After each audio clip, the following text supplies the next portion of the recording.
رمضان کا مہینہ ہے رمضان، بخشش کا ہے سامان، اس ماہ میں نازل ہوا قرآن،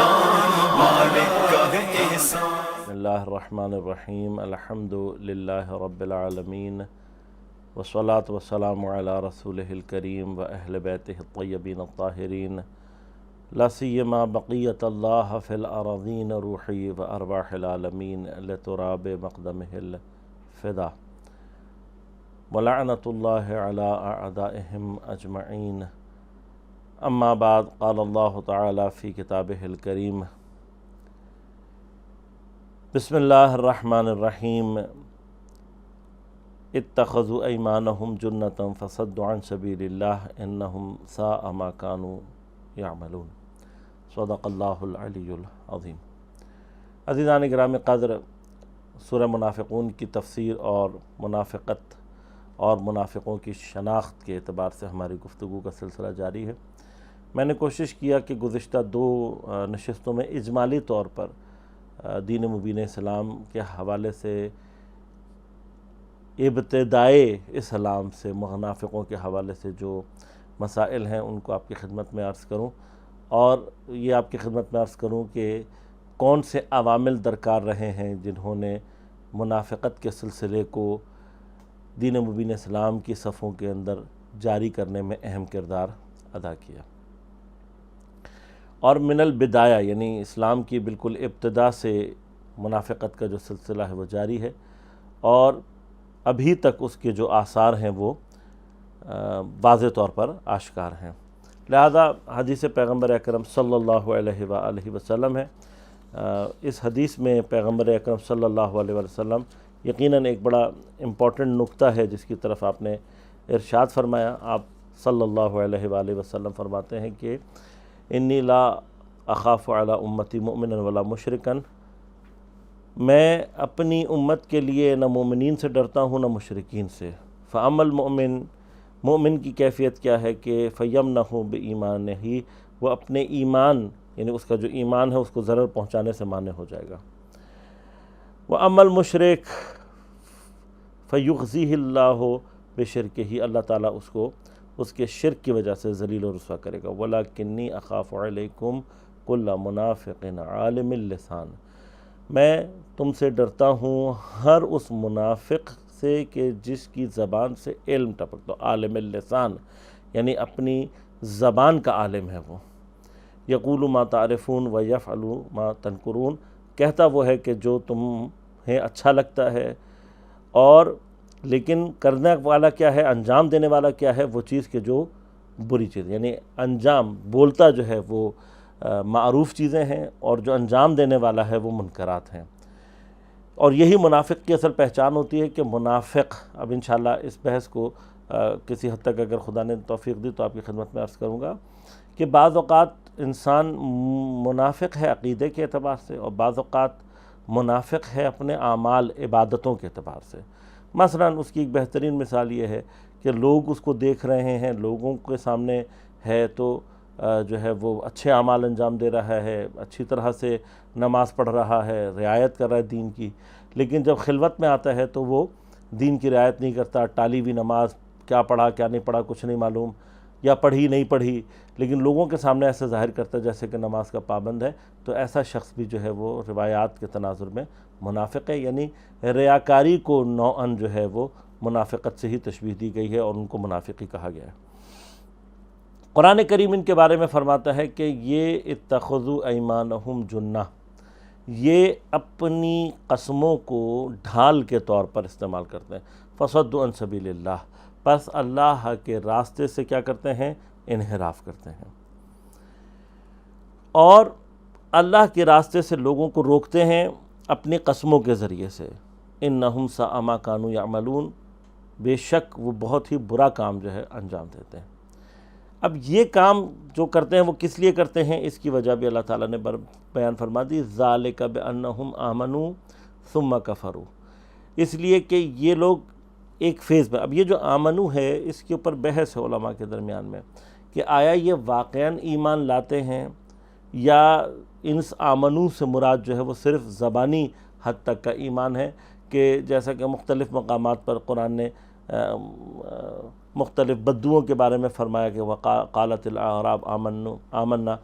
کہ ہم ایمان لے کر آئے، لیکن اللہ تعالیٰ فرماتا ہے کہ نبی ان سے کہہ دو کہ ایمان تمہارے دلوں میں داخل بھی نہیں ہوا۔ لیکن ایک زبان سے جب آپ لا الہ الا اللہ محمد رسول اللہ صلی اللہ علیہ وآلہ وسلم کا اقرار کرتے ہیں تو آپ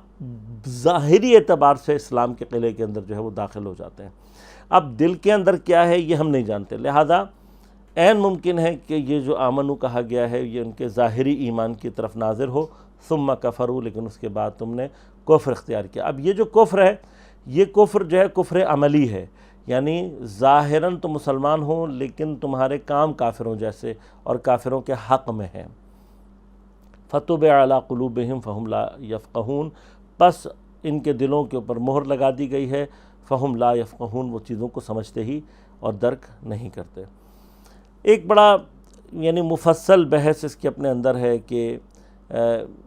یہ جو عمل ہے اور لوگ اس کے اندر جب ایک مرتبہ ڈوب جاتے ہیں، ہمیں بہت ساری چیزیں ہیں کہ ہم دیکھتے ہیں کہ واضح طور پر کچھ چیزیں ہوتی ہیں جو نظر آ رہی ہوتی ہیں، اور واضحات کو سامنے رکھ کر جو ہے اس کے باوجود بھی جو ہے وہ ایسے اس کے بارے میں عمل کرتے ہیں کہ جیسے یہ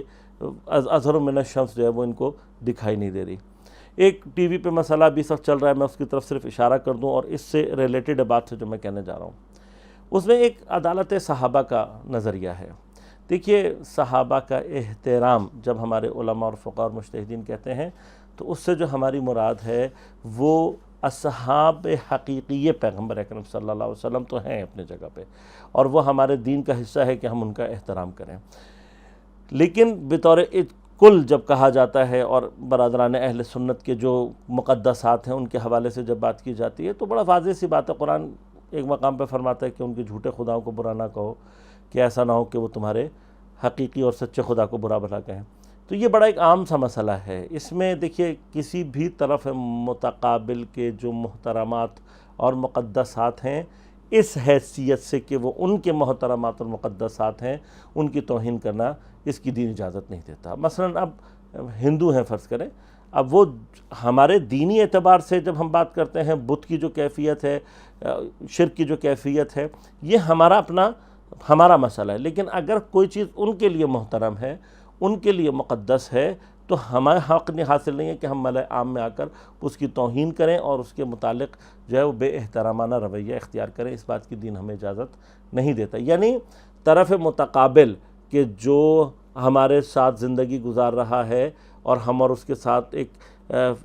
جسے کہتے ہیں ہم آہنگی کی فضا موجود ہے، وہاں پر طرف متقابل کے جو بھی مقدسات اور محترمات ہیں ان کا احترام کرنے کا ہرگز معنی یہ نہیں ہے کہ ہم ایمانی اور اعتقاداتی اور علمی اعتبار سے بھی جو ہے وہ اس کو صحیح قرار دیں۔ کسی چیز کا حق اور باطل پر ہونا یہ کاملاً الگ مسئلہ ہے۔ اس حیثیت سے کہ کوئی شے کسی مذہب یا کسی مسلک یا کسی گروہ کے لیے قابل احترام ہے اور ہم اس ظاہری احترام کو ملحوظ خاطر رکھیں، یہ کاملاً الگ موضوع ہے۔ لہذا ہم سے جو کہا گیا ہے وہ کسی بھی اب اہل سنت ہوں یا کوئی اور مذہب ہو، ان کے جو مقدسات ہیں، ان کے جو محترمات ہیں، ان کا احترام کرنا۔ لہذا اس حیثیت سے کہ ایک گروہ کسی کو مقدس سمجھتا ہے اور اس کی بے احترامی ان کی دل شکستگی کا باعث بن سکتی ہے، دین ہمیں منع کرتا ہے۔ اب آ جاتے ہیں علمی اعتبار سے مسئلہ، مثلا تاریخ میں کوئی شخص صحیح ہے یا غلط، یہ ایک علمی بحث ہے، اس کا تعلق کسی کی بھی توہین سے نہیں ہے۔ مثلا اب میں علماء اہل سنت سے سوال کرتا ہوں کہ آپ جائیے، آپ کی اپنی کتابوں میں موجود ہے، مگر پیغمبر نے اپنے زمانے میں قضاوت نہیں کی، مگر کیا پیغمبر نے مسلمانوں میں اپنے ہی اصحاب کے درمیان میں وہ افراد نہیں تھے جنہوں نے چوری کی، ان کا ہاتھ کاٹا، یا مثلا زانیوں کو سزا سنائی، یا مثلا قاتلوں کو سزا سنائی گئی؟ تو قاتل، زانی، چور، یہ سب کون ہیں؟ اب ہمارا اور اہل سنت کا جو فرق ہے وہ صرف یہ ہے کہ وہ یہ کہتے ہیں کہ نہیں، بس جو بھی پیغمبر کے زمانے میں اسلام لے آیا اور اس نے پیغمبر کو درک کر لیا، چاہے وہ 1 منٹ ہی کے لیے کیوں نہ ہو، وہ صحابی اور قابل احترام ہے۔ ہمارا سٹینس اس کے مقابلے پر، ہمارا نظریہ اس کے مقابلے پر یہ ہے کہ نہیں، یہ جو بات ہے یہ دین کی حقیقی منطق سے مخالفت رکھتی ہے،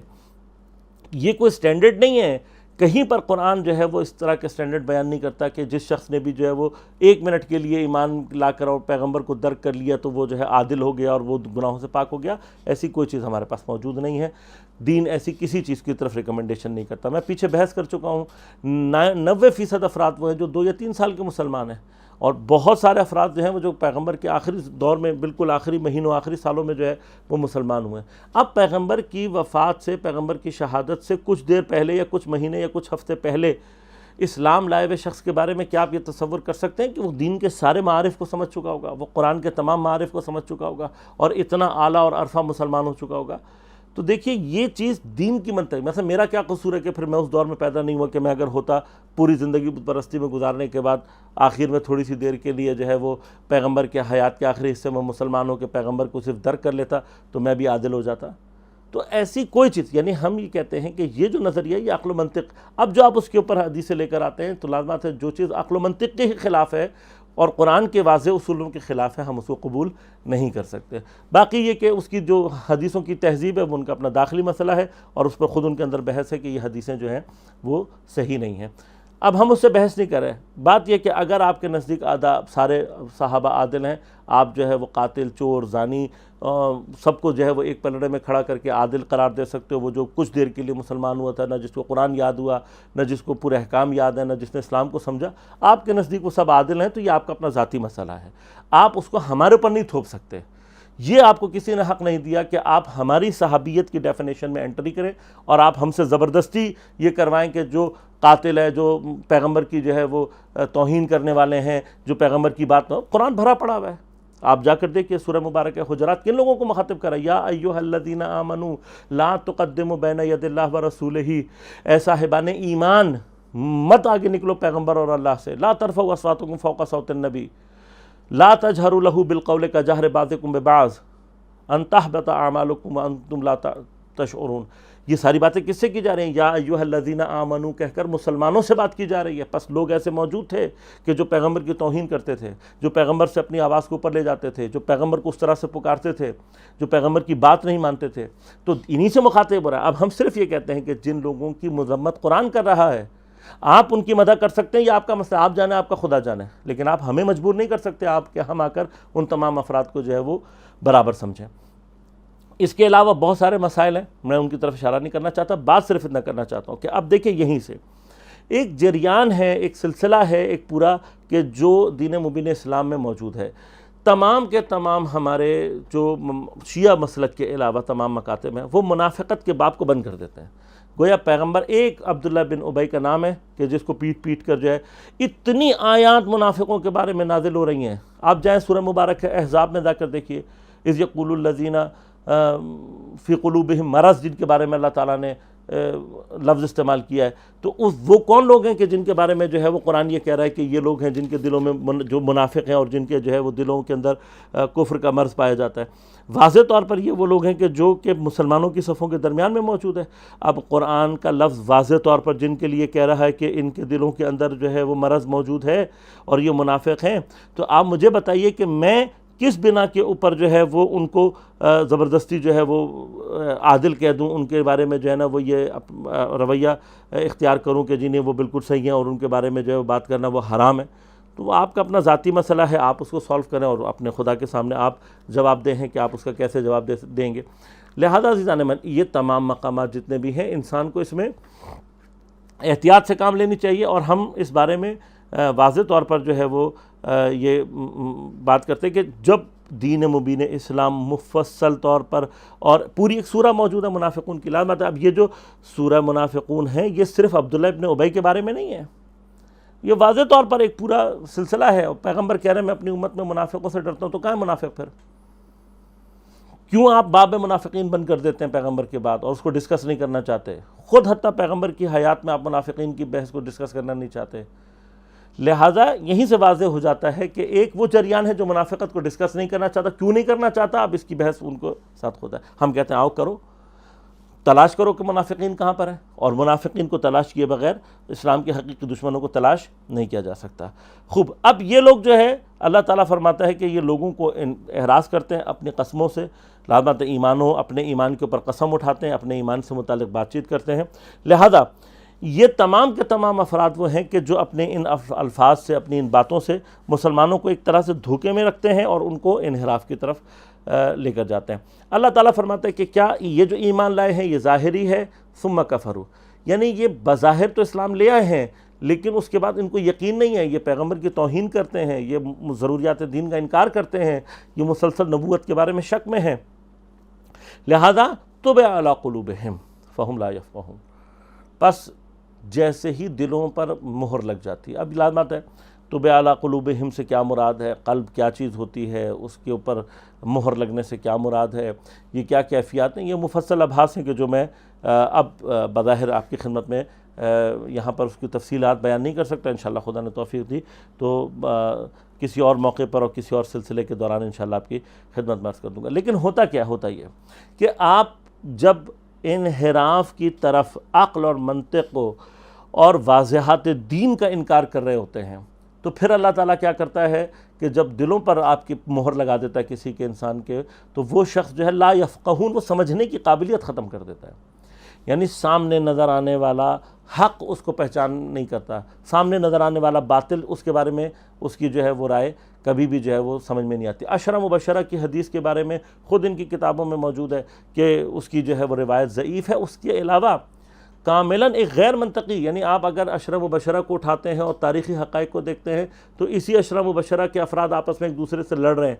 تو کیا عقل اور منطق اس بات کی اجازت دیتی ہے کہ یہ دونوں لڑنے والے حق پر ہیں؟ یہ جو ایک کیفیت ہے، یعنی بعض تاریخ کے منافقوں کے چہرے پر پردہ ڈالنے کے لیے آپ یہ جو صحابیت کا لفظ استعمال کر رہے ہیں، یہ ایک دھوکہ ہے، اس سے لوگوں کو نکالنے کی ضرورت ہے۔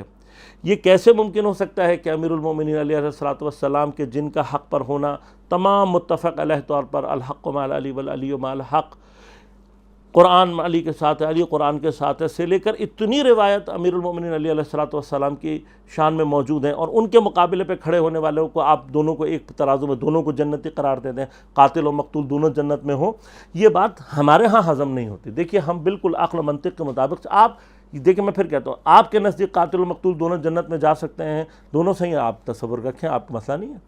لیکن ہوگا کیا جب آپ عقل و منطق کو کا انکار کریں گے تو طبع علی قلوبہم، پھر اللہ تعالیٰ بھی جو ہے قلوب پر مہر لگا دیتا ہے، پھر واضحات ہیں جو دکھائی نہیں دیتے،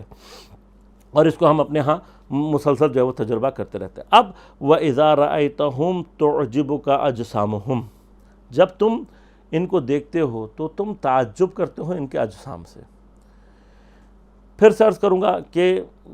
اجسام سے ان کے تعجب کرنا، یہ جو لفظ قرآن نے استعمال کیا ہے، اس کا معنی یہ ہے کہ ایک بڑی تعداد ہے، اور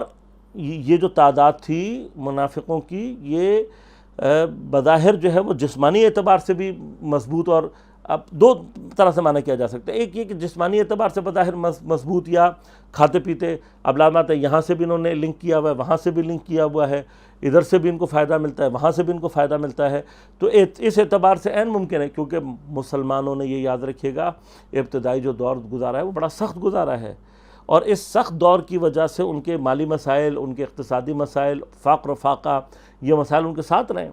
اب اس کے مقابلے پہ منافقین جو تھے وہ چونکہ منافقت اختیار کرتے تھے، یہاں سے بھی فائدہ اٹھاتے تھے، وہاں سے بھی فائدہ اٹھاتے تھے، تو ان کی نسبتاً جو کیفیات تھیں وہ بہتر تھی۔ بعض نے پھر وہی اسی طرح بات کو پلٹایا ہے کہ جی عبداللہ ابن ابی جو تھا وہ بڑا جو ہے کیا نام ہے ہٹا کٹا آدمی تھا، اور وہ بہت جو ہے کیا نام ہے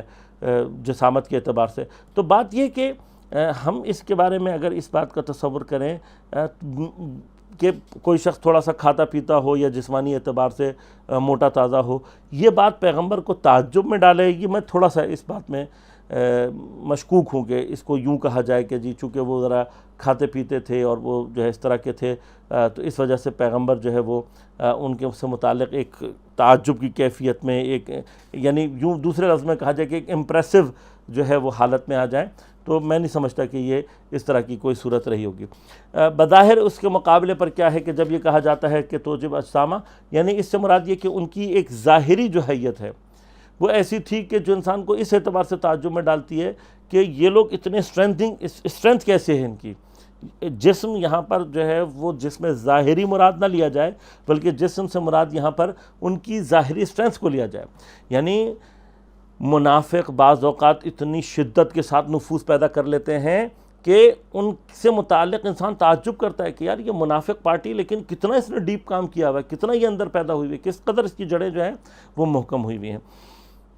وَإِن يَقُولُوا تَسْمَعْ لِقَوْلِهِمْ، اور جب وہ باتیں کرتے ہیں تو تم بھی، اب یہ پیغمبر کی طرف بات کی جا رہی ہے یا مومنین کی طرف بات جا رہی ہے کہ تم ان کے قول کو سنتے ہو، یعنی کیا اتنی ان کی اٹریکٹیو گفتگو ہوتی ہے۔ ابھی میں آپ اس وقت اگر جا کر دیکھیں تو بہت سارے افراد آپ کو ایسے ملیں گے کہ جو مثلا تفسیر بھی رائے کر رہے ہیں، جو لوگوں کو مغالطات کے ذریعے اور اپنی چکنی چپڑی باتوں کے ذریعے سے جو ہے وہ بالکل ہی ایک الگ ڈائریکشن میں لے کر جا رہے ہیں۔ مثلا میں تشیع کے درمیان میں غالیت کا جو اور نصیریت کا جو جریان ہے، اگر آپ اس کو جا کر دیکھیں وہاں پر وہ ایسی چکنی چپڑی باتیں اور ایسی مزیدار گفتگو اور ایسے وہ مزیدار طریقے سے یعنی جھوٹی روایتوں کو بیان کرتے ہیں، اور ایک دنیا ہے کہ جو ان کی طرف جو ہے وہ متوجہ ہوئی ہوئی ہوتی ہے۔ تو بنیادی طور پر یہ کون لوگ ہوتے ہیں کہ جو اپنی باتوں کے ذریعے سے لوگوں کی اٹریکشن کو حاصل کر لیتے ہیں۔ اب یہاں پر جو تسمع لقولہم ہے، اس سے مراد صرف یعنی پیغمبر کی ذات مبارک نہیں ہے، بلکہ یہاں پر تسمع لقولہم سے مراد جو ہے وہ مسلمانوں میں وہ افراد ہیں کہ جو ان کی باتوں کو سن کر جو ہے تھوڑی سی دیر کے لیے ان کی طرف متوجہ ہو جاتے ہیں کہ یار یہ کتنی زبردست باتیں کر رہے ہیں۔ لیکن یہ ہیں کون، ان کی حیثیت کیا ہے؟ پروردگار فرماتا ہے کأنہم خشب مسندہ، جبکہ ان کی حیثیت اس خشک لکڑی کی مانند ہے، مسندہ جس نے ٹیک لگایا ہوا ہوتا ہے دیوار سے، ٹیک لگائی ہوئی لکڑی۔ آپ غور کیجئے کہ پروردگار عالم جو ہے وہ کس بات کی طرف جو ہے وہ اشارہ کرنا چاہتا ہے، اور اس بات کو جو تشبیہ دی گئی ہے اس سے مراد کیا ہو سکتی ہے۔ یعنی انسان تھوڑی سی دیر غور کرے کہ اللہ تعالیٰ منافقوں کو تشبیہ دے رہا ہے دیوار کے ساتھ کھڑی ہوئی لکڑیوں سے۔ بنیادی طور پر آپ غور کریں گے تو آپ کو اندازہ ہوگا کہ جو بھی ایسا کوئی مقام ہے کہ جہاں پر آپ تصور کریں اس بات کو کہ کام جہاں پر ہو رہا ہوتا ہے یا جہاں پر کوئی سلسلہ جاری ہوتا ہے، تو وہاں پر اگر کسی ایک مقام کے اوپر جو ہے وہ لکڑیاں جو بیکار ہو جاتی ہیں ان کو کسی سائڈ پر کارنر پر کھڑا کر دیا جاتا ہے۔ اب یہ جو کارنر پر کھڑی ہوئی لکڑیاں ہوتی ہیں جن کو کارنر پر کھڑا کر دیا جاتا ہے، بنیادی طور پر یہ بیکار لکڑیاں ہوتی ہیں جو کام میں نہیں آ رہی ہوتی ہیں۔ لہذا دین ان کے بارے میں، جب یہ قرآن ان کے بارے میں یہ شباہت استعمال کرتا ہے تو اس سے مراد کیا ہے کہ یہ جو تمہیں ان کی ایک اٹریکشن نظر آ رہی ہے، یہ اٹریکشن صرف ایک ظاہری اٹریکشن ہے، لیکن بنیادی طور پر ان کی جو حیثیت ہے وہ کیا ہے؟ خشب مسندہ۔ یہ بالکل خشک لکڑی جو کہ سائڈ پہ کھڑے کر دیتے ہیں، اس سے زیادہ ان کی کوئی حیثیت نہیں ہے، یہ کسی بھی کام کے نہیں ہے، یہ کوئی بھی تمہیں فائدہ نہیں پہنچا سکتے۔ اور یہ سمجھتے کیا ہیں؟ یحسبون کل صیحۃ علیہم، صیحہ کہتے ہیں چیخ کو۔ اب یہاں پہ پھر اگین بڑا یعنی جسے کہنا چاہیے کہ اس آیت کے اندر اللہ تعالیٰ نے اتنی مثالیں اور اتنی تمثیلات سے کام لیا ہے کہ انسان متوجہ ہو اور سوچے کہ کس طریقے سے ان کی جو سائیکلوجیکل کنڈیشنز ہیں اس کو بھی اللہ تعالیٰ نے ایک ایک جملے میں بیان کیا ہے کہ یحسبون، گمان کرتے ہیں، کل صیحۃ علیہم۔ دیکھیے منافق صیحہ چیخ کو کہتے ہیں یا بلند آواز کو کہتے ہیں۔ اب بنیادی طور پر کیا ہے کہ منافق جو ہوتا ہے یہ بالکل وہ جو ہمارے ہاں اردو میں ایک مثال دی جاتی ہے چور کی داڑھی میں تنکا نا، اس میں ایک یعنی میں مثال اس کی جو دینا چاہتا ہوں، آپ انشاءاللہ توجہ فرمائیں گے کہ میں کہاں پر لنک دینا چاہ رہا ہوں اس بات کا، کہ چور جو ہوتا ہے جس کے دل میں چور ہوتا ہے، یعنی اب چور پکڑا نہیں گیا ہے، آپ نے مثلا کہا وہ دیکھو جس کی داڑھی میں تنکا ہے، تو چونکہ چور کے دل کے اندر خود وہ چور ہوتا ہے، اس نے چوری کی ہوتی ہے، تو بے اختیار اس کی اپنی داڑھی پر ہاتھ جاتا ہے۔ اب اگر جس کا بے اختیار اپنی داڑھی پر ہاتھ جا رہا ہے، اس کا مطلب کم از کم اس کے دل میں کوئی نہ کوئی پرابلم موجود ہے، اس کے ہاں کوئی نہ کوئی جو ہے مشکل موجود ہے۔ ایگزیکٹلی اللہ تعالیٰ اس طرف اشارہ فرما رہا ہے، یحسبون کل صیحۃ علیہم، کہ کسی بھی بلند آواز کو کوئی بھی ایسی بات ہوتی ہے اس کو یہ سمجھتے ہیں کہ یہ ہمارے اگینسٹ بات ہو رہی ہے۔ کیوں؟ اس لیے کہ ان کے دلوں میں خوف ہے، یہ ڈرے ہوئے ہیں، اپنی منافقت کو نہیں چاہتے کہ آشکار ہو، لہٰذا کہیں پر بھی کوئی اونچی آواز میں بات کرتا ہے تو یہ گمان کرتے ہیں کہ یہ ہمارے خلاف کوئی کام ہو رہا ہے۔ اب قرآن واضح طور پر پیغمبر کو حکم دے رہا ہے فَحَذَرْهُمْ، ان سے ڈر کے رہو، ان سے دور اختیار کرو، ان سے بچے رہو، قَاتَلَهُمُ اللَّهُ، اللہ تعالیٰ ان کو قتل کرے گا، ان کو نابود کرے گا، أَنَّ يُؤْفَكُونَ، اس چیز پر کہ جو یہ اللہ تعالیٰ کے متعلق جو ہے وہ جھوٹ پھیلاتے ہیں اور مسلمانوں کے درمیان میں یہ جھوٹ جو پھیلا رہے ہیں، اللہ تعالیٰ ان کو جو ہے وہ کیا کرے گا، قاتلہما، اللہ تعالیٰ ان کو ان کے ساتھ مقاتلہ کرے گا، اللہ تعالیٰ ان کو جو ہے وہ نابود کر دے گا۔ وَإِذَا قِيلَ لَهُمْ تَعَالَوْا يَسْتَغْفِرْ لَكُمْ رَسُولُ اللَّهِ لَوَّوْا رُؤُوسَهُمْ وَرَأَيْتَهُمْ يَصُدُّونَ وَهُمْ مُسْتَكْبِرُونَ، اور جب ان سے یہ کہا جاتا ہے تعالو، آ جاؤ، یستغفر لکم رسول اللہ، تمہارے لیے رسول اللہ استغفار کریں گے، تمہارے لیے بخشش کریں گے، لَوَّوْا رُؤُوسَهُمْ، یہ کیا کرتے ہیں، اپنے سروں کو جو ہے وہ پیچھے کی طرف جو ہے وہ دھکیل دیتے ہیں، استکبار کے ساتھ، یعنی اس خشونت اور اس نفرت کے ساتھ اور اس تکبر اور غرور کے ساتھ۔ وَرَأَيْتُهُمْ يَصُدُّونَ وَهُمْ مُسْتَكْبِرُونَ، اور تم انہیں دیکھو گے کہ یہ انحراف کرنے والے اور مستکبرین ہیں۔ منافقت کی جو پرابلمز ہیں وہ کیا ہیں؟ منافقت کی ایک پرابلم یہ ہوتا ہے کہ ان کے اندر جو استکباری کیفیت ہے وہ بڑی شدید ہوتی ہے، چونکہ یہ اپنے آپ کو جو ہے وہ سمجھ رہے ہوتے ہیں کہ ہم جو ہے وہ کوئی بہت ہی اعلیٰ اور عرفہ لوگ ہیں، اور ہم بڑے طاقتور ہیں، اور ہمارا بڑا نفوذ ہے، اور ہم جو ہے وہ قلب سے یہ مومن نہیں ہوئے ہوتے، مومنین کو جو ہے وہ یہ پس سمجھ رہے ہوتے ہیں، ان کے بارے میں ان کا جو نظریہ ہوتا ہے وہ یہ ہوتا ہے کہ یہ تو بالکل ہی غریب سے لوگ ہیں، یہ بالکل ہی بیکار لوگ ہیں۔ لہٰذا آپ دیکھیں کہ مختلف جگہوں پر خدا جو ہے منافقین کا جب قول ذکر کرتا ہے تو وہ پلٹ کر یہ کہتے ہیں یہ غریب سے لوگ یہ ہیں، ہم ان کی طرح سے ایمان لے کر آئیں کیا؟ یعنی چونکہ ان کے نظر میں، اچھا یہ اپنی جگہ ایک حقیقت ہے کہ تمام جتنے بھی پیغمبر آئے ہیں اور جتنے بھی انقلابات دنیا میں پیدا ہوئے ہیں، ان میں ایک اکثریت جو ہوتی ہے وہ بیچارہ غریب طبقہ ہوتا ہے اور پسا ہوا طبقہ ہوتا ہے۔ اب اس طبقے کا حق کی طرف متمائل ہونا کیوں شدت کے ساتھ ہے کہ ایک تو یہ مسلسل جو ہے وہ ظلم کا شکار ہوتے ہیں، اور جب بھی کوئی حق کی آواز بلند ہوتی ہے تو وہ حق کی آواز چونکہ ان کو اس کنڈیشن سے، پریویلنگ کنڈیشن سے نجات دلانے کا وعدہ کر رہی ہوتی ہے اور ان کے ساتھ اچھا سلوک کر رہی ہوتی ہے، لہٰذا ان کی جو حق کی طرف اٹریکشن ہے وہ شدید ہوتی ہے۔ اچھا، اسی لیے یہ ایک بڑا ایک اہم موضوع بھی ہے اپنی جگہ پر کہ جو مستکبرین ہوتے ہیں، غرور جن کے اندر پایا جاتا ہے، یہ ایک ایسا مرض ہے کہ اگر انسان مستکبر اور غرور ہو اس کو ایمان لانے میں مانع ہوتی ہے۔ اس لیے مستکبرین، اب آپ دیکھیں فرعون کتنا کچھ اپنی آنکھوں سے دیکھ رہا ہے لیکن قبول کیوں نہیں کر رہا؟ اس لیے کہ اس کا غرور، اس کا تکبر، اس کی انا آڑے آ رہی ہے۔ تو پس اگر شخص سے کافر غرور رکھتا ہو، تکبر کرنے والا ہو، تو اس کو ایمان لانے میں مانع ہوتی ہے، اور اگر مومن کے اندر یہ خدا نخواستہ خصلت پیدا ہو جائے تو اس کو ایمان کے دائرے سے خارج کر دیتی ہے۔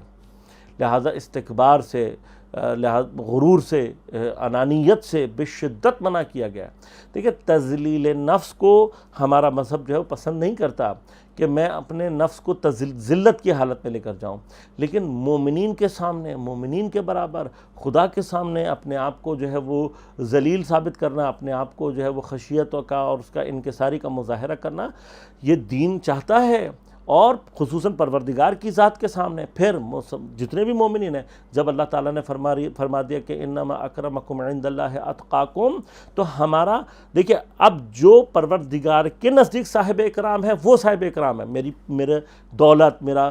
مرتبہ، میرا علم یا میرا فلاں، ان میں سے کوئی چیز، صرف اور صرف تقوی۔ دین کہتا ہے صرف تقوی۔ لہٰذا اگر ہم نے کسی، مثلا میں پیسے والا ہوں، میرے پاس بہت طاقت ہو، میرے پاس بہت قدرت ہو، میرے پاس بہت علم ہو، یا جو کچھ بھی ہو، اگر یہ تقوی کے مقابلے پر کھڑا ہوا ہے تو پھر میں غلط راستے پہ جا رہا ہوں۔ دین کیا کہہ رہا ہے؟ دین کہتا ہے کہ عزت کس کی، انشاءاللہ بھی اگلے اس میں درس میں یہ بحث آئے گی بھی، اور میں وہاں پہ اس کو پھر تفصیل سے آپ کی خدمت میں عرض بھی کروں گا۔ لہٰذا دین یہ کہتا ہے اکرام کس کا ہے، دین یہ کہتا ہے کہ عزت کس کی ہے، دین یہ کہتا ہے کہ شرف کس کا ہے، وہ آدمی کہ جو اللہ تعالیٰ کا تقوی اختیار کرتا ہے۔ اللہ کی نظر میں صاحب کرم، صاحب شرف، صاحب حیثیت، صاحب عزت کون ہے؟ مومن، متقی۔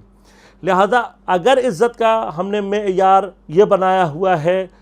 تقوی کو قرار دیا ہوا ہے، تو ہم متقی کے سامنے اپنے آپ کو عاجزی کے ساتھ پیش کریں گے۔ ہم جو شخص متقی ہے اس کے سامنے عزت و انکساری کے ساتھ پیش آئیں گے، عزت کریں گے، اس کی اپنے آپ کو جو ہے وہ ذلیلانہ انداز سے رکھیں گے۔ اور یہی کیفیت ہماری بنیادی طور پر اللہ کی وجہ سے ہے کہ اللہ جس کو اکرام کر رہا ہے ہمارے لیے صاحب اکرام ہے۔ اللہ جس کا احترام کر رہا ہے ہمارے لیے صاحب احترام ہے۔ اگر اب ہم اس کے مقابلے پر اپنے سٹینڈرڈز لے آئیں گے تو ہم یقیناً اس مرحلے میں خدا کے سامنے کھڑے ہوں گے، اور جو خدا کے سامنے کھڑے ہو جائے پھر کیا نتیجہ نکلتا ہے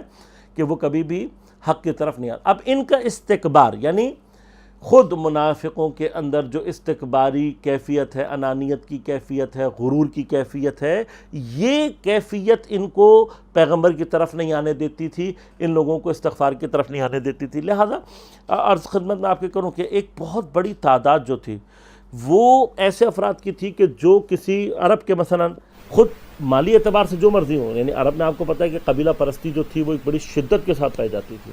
اب چاہے علم اس کے اندر ہو یا نہ ہو، تقوی اس کے اندر ہو یا نہ ہو، ایون حتیٰ یعنی مالی اعتبار سے بھی شاید وہ اسٹرینڈر نہیں ہے، لیکن نسبی اعتبار سے، حسبی اعتبار سے کسی اچھے قبیلے سے اگر تعلق رکھتا ہے تو وہ دیگر قبیلے کے یا جو غلام لوگ ہیں، حسب نسب کا مسئلہ تھا۔ لہذا اس استکبار سے مراد غور کیجیے گا کہ اس استکبار سے ضروری نہیں ہے کہ مراد یہاں پر یہ لیا جائے کہ یہ صاحب قدرت اور صاحب پیسہ افراد تھے اور یہ استکبار کیا کرتے تھے، نہیں،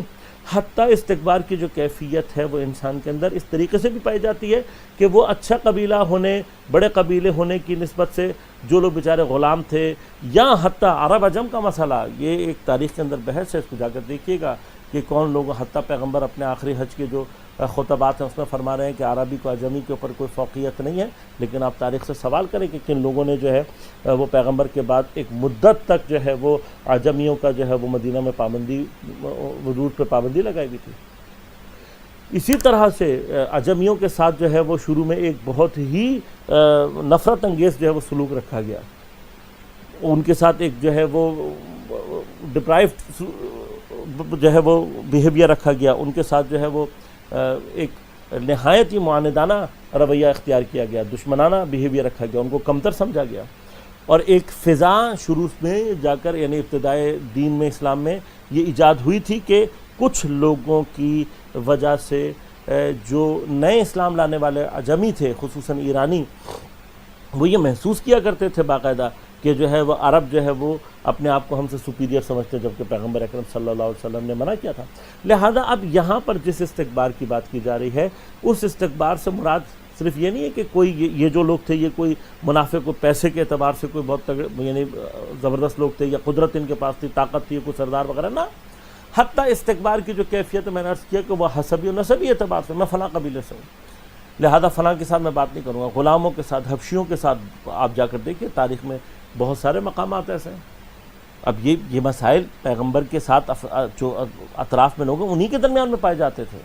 انہی میں منافق تھے جو کس طرح کا بیہیویئر کرتے تھے، لہذا ان کا یہ استکبار ان کو پیغمبر کی طرف اور استغفار کے لیے آمادہ نہیں کرتا تھا، اور جب یہ ایسے ہو جاتے تھے، ان کا استکبار، ان کا غرور، ان کی انانیت جو ہے اور ان کی کیفیت جو ہے ان کو پیغمبر سے دور رکھتی تھی، تو پھر اللہ تعالیٰ فرماتا ہے کہ سواء علیہم استغفرت لہم ام لم تستغفر لہم لن یغفر اللہ لہم ان اللہ لا یہدی القوم الفاسقین۔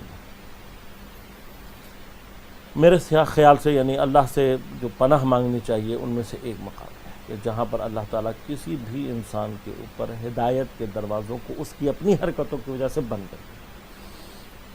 کتنے مقامات ایسے، ایک جگہ پر اللہ تعالیٰ ارشاد فرماتا ہے کہ اے پیغمبر تم ان کے لیے استغفار کرو گے ہم حتماً ان کو معاف کر دیں گے، اگر تم استغفار کرو گے ہم حتماً ان گناہگاروں کو معاف کر دیں گے۔ لیکن کچھ منافقین اپنی بدبختی کی وجہ سے اس جگہ تک پہنچ جاتے ہیں کہ پروردگار اپنے پیغمبر سے رحمت للعالمین سے فرما رہا ہے سواء علیہم استغفرت لہم ام لم ان کے اوپر تم استغفار کرو نا، برابر ہے، چاہے تم ان کے لیے استغفار کرو یا نہ کرو، لن یغفر اللہ لہم، خدا ہرگز ان کو معاف نہیں کرے گا۔ دیکھیے اب یہاں پر ہو سکتا ہے کہ کوئی ایک ذہنیت اس طرح کی ایجاد ہو کہ جو یہ سمجھے کہ مثلا پیغمبر جو ہے وہ کیسے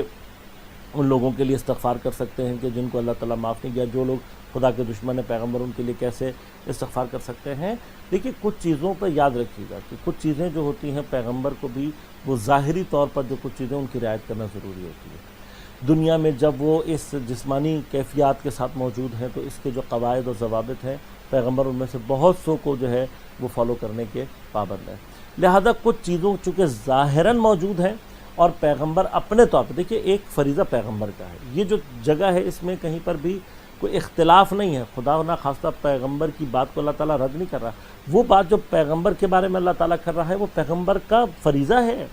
وہ پیغمبر کا وظیفہ ہے، وہ پیغمبر کی ڈیوٹی ہے. پیغمبر کی ڈیوٹیوں میں سے ایک ڈیوٹی کیا ہے کہ وہ جتنی کثرت سے لوگوں کو اللہ کی طرف لے کر آ سکتے ہیں لے کر آئیں، لوگوں کو دعوت دیں اور لوگوں کے لیے استغفار کریں، لوگوں کو اللہ کے نزدیک لے کر آئیں. یہ ان کی ڈیوٹی ہے. اب اس ڈیوٹی میں ایون وہ منافقین تک کے لیے استغفار کے لیے کافی کے لیے آمادہ ہے. اور دوسری جانب چونکہ اللہ جانتا ہے کہ پیغمبر ان کے لیے استغفار کریں یا نہ کریں،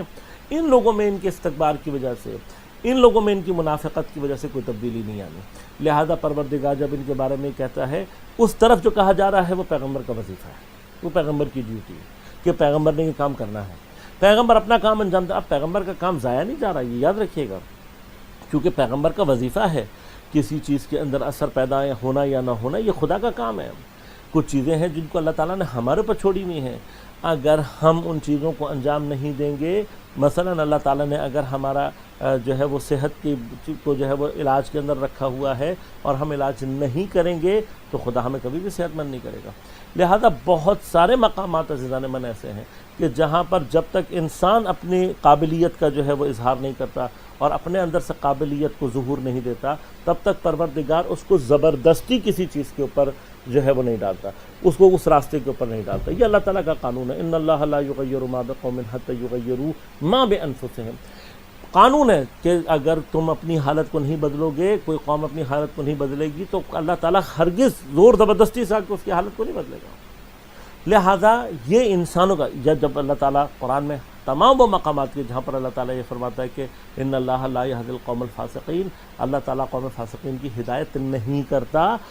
کرتا سے مراد یہ نہیں ہے کہ خدا ان کے لیے جو وہ ہدایت کے سلسلے کو روک چکا ہوتا ہے، بلکہ انزل من السماء ماء فسالت اودیۃ بقدرها والی بات ہے کہ اللہ تعالیٰ آسمان سے جو ہے وہ پانی کو نازل کرتا ہے. اب جتنی بھی وادیاں ہیں وہ اپنی قدر کے اعتبار سے ان کے اندر سیل پیدا ہوتا ہے، ان کے اندر سیلاب پیدا ہوتا ہے یا ان کے اندر پانی کا جریان ہوتا ہے. مثلا کوئی نالا جو ہے وہ بہت چھوٹا سا ہے تو جتنا چھوٹا اس کی جتنی ظرفیت ہے پانی اس کے اندر اتنا ہی بہے گا، اور جو دریا ہے جو بڑا ہے جس کا ظرف زیادہ ہے اس کے اندر زیادہ پانی آئے گا. اور بعض ایسی جگہ ہوتی ہیں کہ جہاں پر جن کے اندر جو ہے وہ سیل یا جریان پیدا کرنے کی صلاحیت ہی نہیں ہوتی. اب یہ صلاحیت ہم نے پیدا کرنی ہے. خدا کی رحمت، خدا کا جو پیغام اور خدا کی ہدایت جو ہے وہ موجود ہے. لہذا اللہ تعالیٰ کے حتمی قوانین میں سے ایک قانون کیا ہے کہ میں اور آپ اگر ہدایت کے لیے اپنی آمادگی کو ثابت کریں گے تو پروردگار ہماری ہدایت کرے گا.